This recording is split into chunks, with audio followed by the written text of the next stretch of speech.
और जब उन्होंने विधानसभा के पटल पर खड़े होकर के सरकार से अशोक गहलोत सरकार के इस कालखंड में महिलाओं की सुरक्षा नहीं हो पाई है, ये विषय साहस के साथ में विधानसभा के पटल पर रखा, तब उनको जो है मंत्री पद से बर्खास्त कर दिया गया। आज श्री राजेंद्र गुढ़ा विधानसभा में एक लाल डायरी लेकर के पहुंचे थे। कल उन्होंने सोशल मीडिया के माध्यम से, मीडिया के मित्रों के माध्यम से उद्घाटित किया था कि मैं लाल डायरी लेकर के आऊंगा, और उस लाल डायरी के वहां पहुंचने पर सरकार की चूलें हिल जाएंगी, सरकार धराशायी हो जाएगी। मित्रों, उस लाल डायरी का रहस्य आज पूरा राजस्थान जानना चाहता है, और मैं आपके माध्यम से माननीय अशोक गहलोत साहब से पूछना चाहता हूं कि वो लाल डायरी क्या है, और उस लाल डायरी को लेकर के सरकार में और माननीय मुखिया जी में इतनी घबराहट क्यों है। मैं आपको उसके नेपथ्य में लेकर के जाना चाहता हूं। 2020 में जब कांग्रेस पार्टी में अंतर्कलह चरम पर था, पार्टी के कुछ विधायक पीसीसी चीफ और डिप्टी चीफ मिनिस्टर के साथ में अपने आला कमान से मिलने के लिए यहां दिल्ली में आकर के, दिल्ली के पास में कहीं आकर के डेरा लगा करके बैठे थे। और उस समय में, उसी कालखंड में, उस समय के बीच में, उसके आसपास, मुझे एग्जैक्ट डेट याद नहीं है, सरकार के एक बहुत वरिष्ठ पदाधिकारी, कांग्रेस पार्टी के वरिष्ठ नेता, मंत्री पद का दर्जा प्राप्त व्यक्ति, जो माननीय गहलोत साहब के राजदार भी हैं और खासदार भी हैं, उनके घर पर इनकम टैक्स ने रेड किया था। और उस रेड में अखबारों में ऐसा छपा था कि उस रेड में एक लाल रंग की डायरी और कुछ आपत्तिजनक दस्तावेज उस समय रिकवर किए गए थे। राजस्थान पुलिस की मिलीभगत से उस समय राजेंद्र गुढ़ा जी जो विधायक थे और माननीय गहलोत साहब के कृपा पात्र थे, उन्होंने खुद कल कहा है कि मेरी जिंदगी की सबसे बड़ी भूल है कि मैंने विश्वास किया। वो अपने 50-100 साथियों के साथ में जाकर के वहां इनकम टैक्स के अधिकारियों से जबरन वो लाल रंग की डायरी छीन करके लेकर आए थे। और ऐसा माना जाता है, उन्होंने जैसा कहा है, कि उस डायरी में गहलोत साहब के बहुत सारे राज जो हैं छिपे थे। इस लाल डायरी का रहस्य क्या है, इसको आप राजस्थान का प्रत्येक व्यक्ति जानना चाहता है। और मुझे तो समझ नहीं आता कि एक लाल रंग की डायरी, जिसको लेकर के आज जब राजेंद्र गुढ़ा जी वहां विधानसभा में पहुंचे थे, तब जिस तरह से उनसे डायरी को छीनने के लिए कांग्रेस के नेताओं में होड़ मची थी, और जिस तरह से जबरन उनसे डायरी छीन करके फाड़ने की कोशिश की गई, कहीं ना कहीं दाल में कुछ लाल है कि नहीं, काला जरूर है। और जैसा उन्होंने कहा है, आज उनके कहे के अनुरूप मैं राजस्थान के माननीय मुख्यमंत्री जी से प्रश्न करना चाहता हूं कि माननीय मुख्यमंत्री जी, आपसे राजस्थान की जनता ये जानना चाहती है, राजस्थान के मतदाता ये जानना चाहते हैं कि वो लाल डायरी क्यों आपने राजेंद्र गुढ़ा जी को भेज करके वहां से जबरन अधिकारियों से छीन करके मंगवाई थी। राजस्थान के गरीब जनता के पैसे, जो राजस्थान के गरीबों की भलाई के लिए बनाई गई योजनाओं में से लूटे गए थे, उन पैसों से कहां कहां कौन कौन लोग उन पैसों का उपयोग कर रहे थे, कौन उनके गुलचर्रे, उनसे गुलचर्रे उड़ा रहे थे, अपनी राजनीतिक महत्वाकांक्षाओं की पूर्ति के लिए उपयोग कर रहे थे, कब, कहां और कैसे अपने राजनीतिक आकाओं को खुश रखने के लिए उन पैसों से का उपयोग किया जा रहा था, कहां कहां उनसे प्रॉपर्टीज बनाई जा रही थी। जैसा राजेंद्र गुढ़ा जी ने कहा, 500 करोड़ रुपए का हिसाब किताब उन डायरियों में लिखा हुआ था।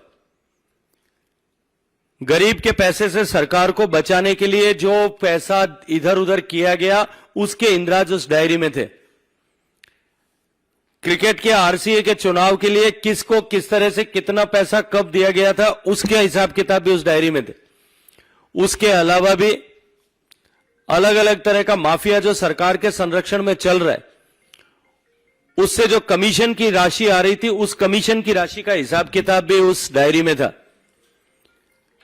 इस लाल डायरी का रहस्य निश्चित रूप से राजस्थान की जनता आज जानना चाहती है, और सरकार की बौखलाहट, घबराहट आज स्पष्ट होती है,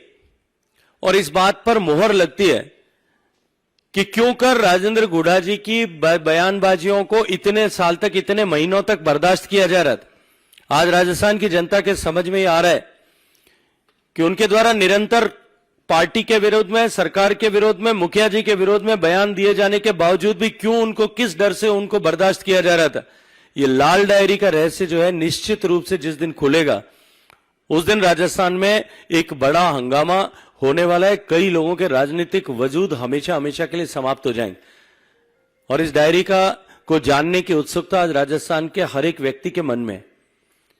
इससे आगे बढ़कर के भी उन्होंने, राजेंद्र गुढ़ा जी ने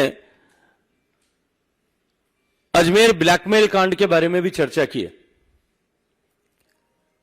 अजमेर ब्लैकमेल कांड आप में से बहुत सारे लोगों के संज्ञान में होगा। 1992 में, जिसमें कई 100 बालिकाओं के साथ में, स्कूल कॉलेज में पढ़ने वाली लड़कियों के साथ में ब्लैकमेल करके और दुर्व्यवहार जो है कदाचार किया गया था। अनेक लड़कियों ने उस समय में सुसाइड किया था। उसको लेकर के भी उन्होंने प्रश्न खड़ा किया है कि उस समय में क्यों करके वर्तमान के मुख्यमंत्री जाकर के उस समय जो है जांच करने वाले अधिकारी और उस समय के एसपी से जाकर के प्रोटोकॉल तोड़ करके प्राइवेट गाड़ी में मिले थे। निश्चित रूप से राजस्थान की जनता आज भी उस दुख को, दर्द को नहीं भूली है। उसको जानने की उत्सुकता भी एक बार फिर बाहर आई है और एक जिन्न बोतल के बाहर और निकला है। राजस्थान में ये जो कांग्रेस की भ्रष्टतम सरकार है, ये तो एक डायरी की चर्चा राजेंद्र गुढ़ा जी ने की है। अगर ठीक से जिस दिन जांच होना प्रारंभ होगी, जब पेपर लीक की डायरी निकलेगी वो शायद नीले रंग की होगी, माइनिंग माफिया की डायरी निकलेगी वो शायद जो है काले या पीले रंग की होगी, नौकरियों में हुए घोटालों की जब डायरी निकलेगी तो वो किसी और रंग की होगी, माइनिंग के घोटाले की जिस दिन करतें उखड़ेंगी उस दिन वो शायद गुलाबी रंग की डायरी निकलेगी। पता नहीं कितने रंगों की डायरियां ऐसी हैं जिनमें हजारों करोड़ रुपए के घोटाले किए गए हैं। उन घोटालों के हिसाब किताब जो है उन डायरियों में दफन है। उन डायरियों को खोज निकालने और उन डायरियों के बारे में जानकारी लेने की राजस्थान की जनता आज इंतजार कर रही है। गरीब के कल्याण के लिए, गरीब के जीवन में परिवर्तन लाने के लिए जो योजनाएं बनी, उन योजनाओं के पैसे को डकार करके ऐसी लाल, पीली, काली, नीली, हरी, गुलाबी डायरियों में लिख करके किन लोगों ने कहां कहां उपयोग किया है, किन किन स्वार्थों के लिए उपयोग किया है, कभी सरकार बचाने के लिए, कभी राज्यसभा का चुनाव जिताने के लिए, कभी बेटे को आरसीए का अध्यक्ष बनाने के लिए, कभी अपने आकाओं को खुश करने के लिए और कभी अपने लिए, अपनी 7 पुश्तों के लिए संपदा एकत्रित करने के लिए जिन्होंने उपयोग किया है, उनसे आज राजस्थान के मतदाता, राजस्थान की जनता, राजस्थान के आबाल वृद्ध सभी लोग जो हैं आज जवाब मांग रहे हैं। मित्रों, राजस्थान में जिस तरह से ये भ्रष्ट सरकार काम कर रही है, इसने भ्रष्टता के सारे रिकॉर्ड तोड़ दिए। केंद्र की योजनाओं के इंप्लीमेंटेशन में भ्रष्टाचार हो रहा है, राज्य के सरकार की योजनाओं में भ्रष्टाचार हो रहा है और उन भ्रष्टाचार से कमाए हुए अकूत धन से अपने राजनीतिक स्वार्थों की प्राप्ति के लिए जो है की प्राप्ति के लिए उस धन का उपयोग किया जा रहा है। और अपुष्ट सूत्रों से खबर मिली है कि राजस्थान की ये जो लाल डायरी का जिन्न है, अगर ये बाहर आ जाता है तो इसके सूत्र जो है जयपुर से निकल करके दिल्ली में कांग्रेस मुख्यालय तक जोड़ने वाले हैं। क्योंकि जैसा मैंने कहा कि ये जो अवैध रूप से गरीबों के हितों पर डाका डाल करके जो पैसा कमाया गया, जिनको इन लाल, हरी, पीली, नीली, गुलाबी डायरियों में अंकित किया गया, वो सारा पैसा जो है उसमें से बहुत सारा पैसा अपने आला कमान को खुश रख करके और कुर्सियों पे बने रहने के लिए भी उपयोग किया गया है। निश्चित ही ये डायरी का जिन्न एक बार जो निकला है, ये कई दिन तक राजस्थान के राजनीतिक रणांगन में कई दिन तक इस जिन्न का नृत्य आप सबको देखने को दिखाई देगा। जो कुछ मैंने कहा है वो सब राजेंद्र गुढ़ा जी ने खुद कहा है, जिनके हाथ में वो डायरी थी, जो डायरी छीन करके लाए थे, जिन्होंने डायरी को पढ़ा है, जिन्होंने डायरी को कई दिन तक अपने पास में रखा है, जैसा उन्होंने खुद बताया। उन्होंने इन सब विषयों का उल्लेख किया, लेकिन बात सिर्फ यहीं तक नहीं है, इससे आगे तक भी है। और निश्चित ही ऐसी हर आवाज जो भ्रष्टाचार के खिलाफ, राजस्थान के सरकार के भ्रष्टाचार के खिलाफ खड़ी है, उस सब के खिलाफ, चाहे हमारे राजनीतिक मतभेद हो सकते हैं, लेकिन भ्रष्टाचार के खिलाफ हर उठने वाली आवाज जो है वो राजस्थान की जनता की आवाज है और राजस्थान की जनता की आवाज के साथ में हम निश्चित रूप से खड़े हैं। देखिए, राजस्थान की भारतीय जनता पार्टी ने माननीय प्रदेश अध्यक्ष जी के नेतृत्व में, माननीय राष्ट्रीय अध्यक्ष जी के मार्गदर्शन में नहीं सहेगा राजस्थान ये कैंपेन अभी प्रारंभ किया है और उसमें हम हर जिले पर, हर मंडल पर, हर विधानसभा में राजस्थान की जनता का जो अपमान गहलोत सरकार ने किया है, राजस्थान में जो उसको राजस्थान सहन नहीं करेगा, इसका शंखनाद किया है। भारतीय जनता पार्टी जनता के बीच में जाकर के जनता की इस आवाज कि भ्रष्टाचार की सरकार नहीं सहेगा राजस्थान, लूट खसोट की सरकार नहीं सहेगा राजस्थान, महिलाओं के बलात्कारियों को संरक्षण देने वाली सरकार नहीं सहेगा राजस्थान,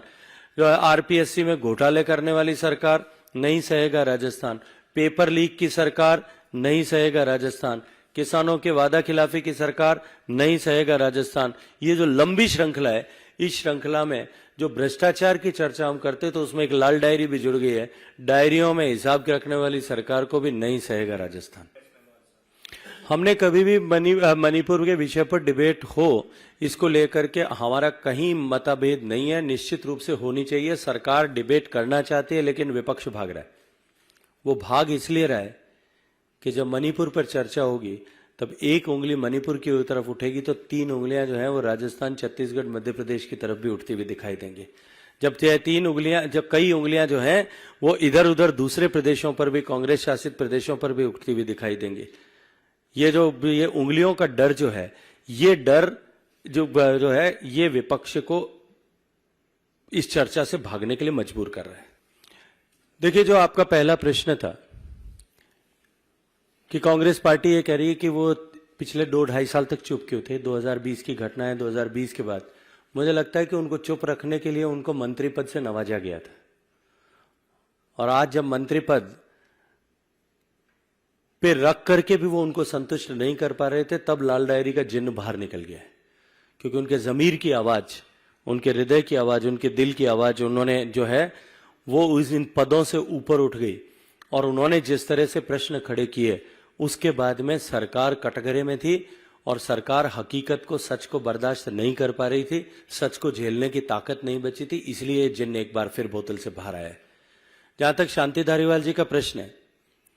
जिस तरह से उनके द्वारा किए गए घोटालों की गूंज विधानसभा में अनेक बार सुनाई दी गई।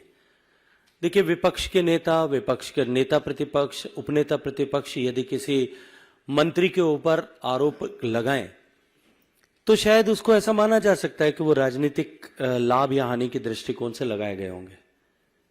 लेकिन जब सरकार के खुद का विधायक खड़े होकर के ये कहे कि मंत्री जी आप भ्रष्ट हैं, जब सरकार में मंत्री पद का दर्जा प्राप्त विधायक और साथ साथ में जो मुख्यमंत्री का सलाहकार नामित हो, ऐसा designated as adviser to the chief minister, वो अगर खुद जो है विधानसभा के पटल पर खड़े होकर के कहें कि मंत्री जी आपने ये घोटाला किया है, लेकिन उसके बाद में भी सरकार उस पर कार्रवाई न करे, इतना होने के बाद में भी मुख्यमंत्री जी उन पर कार्रवाई न करें, आला कमान को चुनौती देने के लिए, चुनौती देते हुए वो अपने यहां पर एक मीटिंग बुला करके और मास सस्पेंशन करा दें, तब इसका उत्तर सामने आ जाता है कि ये जो राजदार हैं ये आला कमान से भी ज्यादा मुख्यमंत्री जी को प्रिय है। लेकिन जिस दिन जांच होना शुरू होगी, एक भी भ्रष्टाचारी राजस्थान में ऐसा जिसने इस तरह का काम किया वो बच नहीं पाएगा। देखिए, मैंने वीडियो नहीं देखा है, लेकिन उसके बाद में आकर के जिस तरह का बयान उन्होंने दिया है कि मार्शल नहीं थे कांग्रेस के, ये तो कुछ वीडियो में अंश भी दिखाई देते हैं थोड़ा बहुत कि जहां कांग्रेस के एक विधायक उनसे डायरी छीनने का कोशिश कर रहे हैं और कई सारे मंत्री और सब मिलकर के उनके साथ में गुत्थम गुत्था हो रहे हैं। उसके बाद जो कुछ हुआ, मैं प्रत्यक्षदर्शी नहीं हूं इसलिए नहीं कह सकता, लेकिन इतना जरूर कहूंगा कि जो कुछ हुआ है वो अच्छा नहीं हुआ है। राजस्थान की ये परंपरा नहीं थी, राजस्थान की परंपराओं से इतर जाकर के जो कुछ हुआ है, इसीलिए मैंने शुरू के वक्तव्य में कहा कि ये काला अध्याय जो है राजस्थान के संसदीय इतिहास में, लोकतांत्रिक इतिहास में लिखा गया है।